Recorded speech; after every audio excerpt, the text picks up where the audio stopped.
Okay, are we ready for scoop number 2? Let's jump into it. Kamran, Rey movie ever to be a Rey-ality? Star Wars Rey movie isn't shooting anytime soon. Was Kamran Pasha right?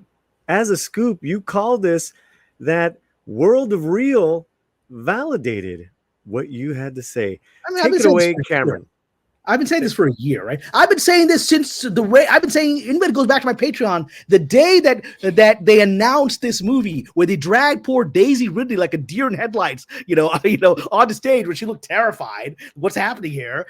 I said, this isn't real. There's no Rey movie, right? Because they just fired Damon Lindelof from the project, right? He's been trying to make one for 3 years, and they fired him. And then a week later, she's dragged up, and they've got this new writer and this woman, Sharmeen Obaid-Chinoy, fellow Pakistani, who's never made a movie in her entire life. She makes documentary films. Totally different skill set. And I was like, this is a joke. This is a desperate effort by Kathleen Kennedy to reassert, like, I'm not out. I'm still got something going on. This is my baby, right? And so everything I said back then was always proved right. Like I then went to my contact, because people are, Kamran, you know what you're talking about. Look at what's happening. I went to my contact sparrow, and they're like, none of us heard anything about no Rey movie. And they literally said to me, if anyone wants to go back to my Patreon from March, April of last year, I put it out there. The sparrow said, no one in the office knew about it. The only people who knew about this announcement was Kathleen's immediate inner circle. We were all shocked, because we'd been told this thing was scrapped.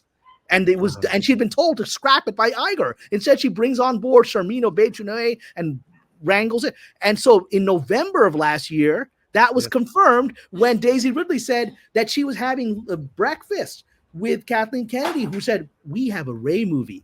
Can you come up on stage and we're going to touch? She like wrangled her, but she had no idea. There was no plan for this. They pulled her up on stage, and she didn't know. And that's exactly what my people had said at the time. And now people have been saying since January, December, this filming where it's about to. I was like, dude, there's no script. The scripts all suck. They're not approved. At least, Jon Favreau has a draft that they can build on for the Grogu movie, right? But that's the draft that people like. That Iger's like, yeah, keep building on this.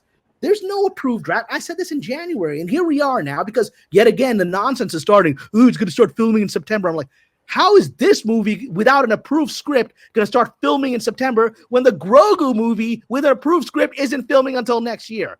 I mean, people are not rational, but that became the narrative in this town for a week. And then here we go. This site comes out and says, here we go. The Rey movie. There are some spreading rumors online that the Lucasfilm Rey movie, potentially titled New Jedi Order, is going to be shooting in September. I hate to be the bearer of bad news to Star Wars fans, but I don't think it's going to happen. If only I could tell you what I've been hearing when it comes to the behind-the-scenes drama with this project. I swore not to say anything, and it's killing me not to write about it, but I'm fairly certain some of it will eventually come out. Some of it already came out. Thoughts, Lorena? I want to say, and I apologize for having a fuzzy memory, but I do believe I remember Kamran saying something about that this, there was a nothing burger. I like to call it vapor movies. Like they talk about it and try to speak it into existence. Well, I call it the fake Rey movie. That's its official title. It's not real. It's imaginary. And I remember seeing this clip, because I put it on my on my channel, where I forget, I think was it ABC? I don't know, something where Daisy was on there, and they were asking her questions, trying to basically say, the fandom's, misogynistic, and Daisy's like, no, I hadn't heard anything about it. And they're like, so we hear about, new Star Wars movie. She's like, I haven't seen a script, but I heard it's really great. I'm like, that was like in November, December of last year. It takes a year from an approved script to even start pre-production. I mean, come on. I'm like, it's not happening. It's not happening. It's like, it's like with software, okay, where it hasn't really been built, but they do the soft shoe, and they're like, we can give you this, we can give you this, we can give you this. Okay, where is it? Yeah. Okay. They gave us money. Now we actually really have to figure out what the heck it is, that we're going to do, So I'm not really. I'm like, let me read this to you. Let me read this to you, Kamran. Yeah. Stephen Knight's been trying to crack the script now. Stephen Knight from Pinky Blinders fame. There's issues with Knight only coming 2 years after development on the film After started. Damon Lindelof had been working on After it, and couldn't get a Lindelof draft was to work for was years. fired.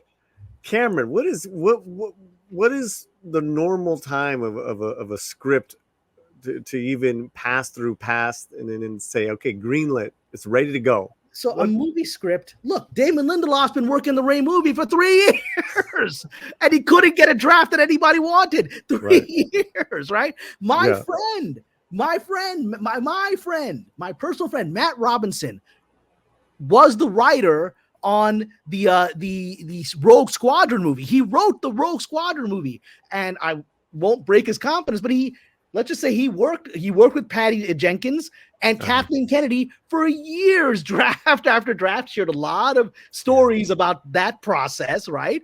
And he's a brilliant commercial writer. And look, there's no movie. After all those years, it's still not happening, right? Patty Jenkins still talk about, I'm going to make it. There's no movie. You know, when Patty Jenkins came out and said, oh, I'm making this movie, I call Matt. Matt's like, she didn't tell me. So I hope she is, because I'm going to get a credit, right? But it takes years. In the movies, television, you have a strict time frame, right? You got the script, you're in production a few months later. That's television. It's not movies. Movies is years of nonsense, right? And so I remember when she made this announcement that she had this Peaky Blinders guy, right, Stephen Knight, and it was like during what you call it, celebrations, like March, April, right, of last year. She announced that the script would be ready in like 2 months. I'm like, 2 months? Damon Lindelof couldn't crack this in 3 years, and this dude just came on board. He's going to have a new script in 2 months with this director who's never made a movie before, who's going to guide him. And Ray, Daisy really doesn't know what's going on in 2 months. And then 2 months later, they come out, well, it's still in development. So here we are a year later, where they're like, of course there's no script, because it takes years to make a movie script. And sadly, the people in the fandom don't grasp that. They get swayed away by this. There's a script. Like, I mean, do you know how long this process of a movie makes? Forrest Gump took 10 years from the first draft to screen. That's Forrest Gump. Lorena, before I show you this, these two memes, I think really typify Beit Shenoy and this Ray thing. Any other thoughts on what Cameron just said? No, I mean he's on, he's on point. These scripts, people will say you're regular pedestrian people. I know, because it's like I used to live out there in LA for like 5 years. There's a long lead time that it takes before a movie even starts shooting. There's so much upfront work that needs to get done. So it's not like, hey, I got the script, or I heard about the script, and guess what? We're shooting next month. It doesn't work that way. But how it does work is to get people talking. And like Kamran was saying, you have people who will get the stuff out, who will put stuff out, who will put information or misinformation out there to see how it takes root and how something's gonna go over. The idea is exactly build up. If they can show there's audience demand for this, like everyone is on fire, we need to see this movie right now, right? Like, if leaks start coming for a Deadpool Wolverine movie, the audience like, we want that. Then that accelerates the production of the Deadpool Wolverine movie, which is kind of what happened, right? So with that here, do you think they'll announce these movies in hopes to get traction, actually get funded? That's what they're hoping. Yes. Yeah. There's been no traction. Correct. Absolutely no traction. And that's what this fake because she won't accept it. Nobody wants her beautiful character. Okay, let's show you this. Let's show you this, guys. This was about 5 years ago, 2020. Mandalorian Jon Favreau thinks it's important for Star Wars creatives to listen to fans and keep their feedback in mind. That's from 2020. Okay? Got it, guys? Got it? All right, here we go. And he still has that belief, yes. Star Wars new Jedi Order director says she will ignore fan criticism. I'm just drowning out those voices until I'm done. Well, good luck with that. Well, Charmise, you're never starting.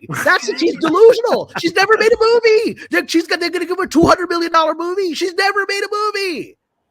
She's made a documentary. That's it. I have close friends who are documentary filmmakers, award-winning documentary filmmakers, and they have struggled to break into narrative filmmaking because the skills are the exact opposite. I'm going to stop you though. Yeah. Because Cameron and Lorena, I know a documentary filmmaker as well. Brandon Lauren Maxwell did American Homeboy. And you know what? He's all about the audience. Great. He is all about the audience. That's why it was so independently successful last year. So I don't buy that. She should know that narrative. Cameron, hold on. She should know better. She should effing know better that you don't drown it out. You take what you can, what you like, and you leave the rest. No, but you know why she doesn't know better? I'll tell you why she doesn't know better. She's won 2 Oscars for these crap documentaries. Why did she win 2 Oscars for these documentaries? Because they serve a political narrative. She is Pakistani. I am Pakistani. Her narrative, the 2 movies are about how terrible Pakistan is, what a horrible religion Islam is, and guess what? That's kind of Hollywood's narrative. Islam sucks. Pakistanis are fanatics. They abuse all their people. They abuse their women.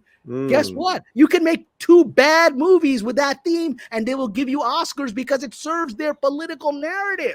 Her whole agenda has been, she doesn't care. People in Pakistan are horrified. Like, why are you making these movies that are misrepresenting our country? Like, she don't care what 200 million people in her home country thinks. She just wants that Oscar. She wants them kissing her butt in LA, right? So of course she doesn't care what Star Wars fans think. She doesn't care about people. She cares about promoting herself. It's such a powerful aphrodisiac, Lorena. This whole allure of you like me, you really like me. That's such a sick part of the business. It really destroys like your creative vision. In Hollywood, that is very addictive. When the people like, or well, let's put it this way, the people that you have around you are like, no, this is great, you're perfect, you're wonderful, you're a genius, you need to do this, you need to do that.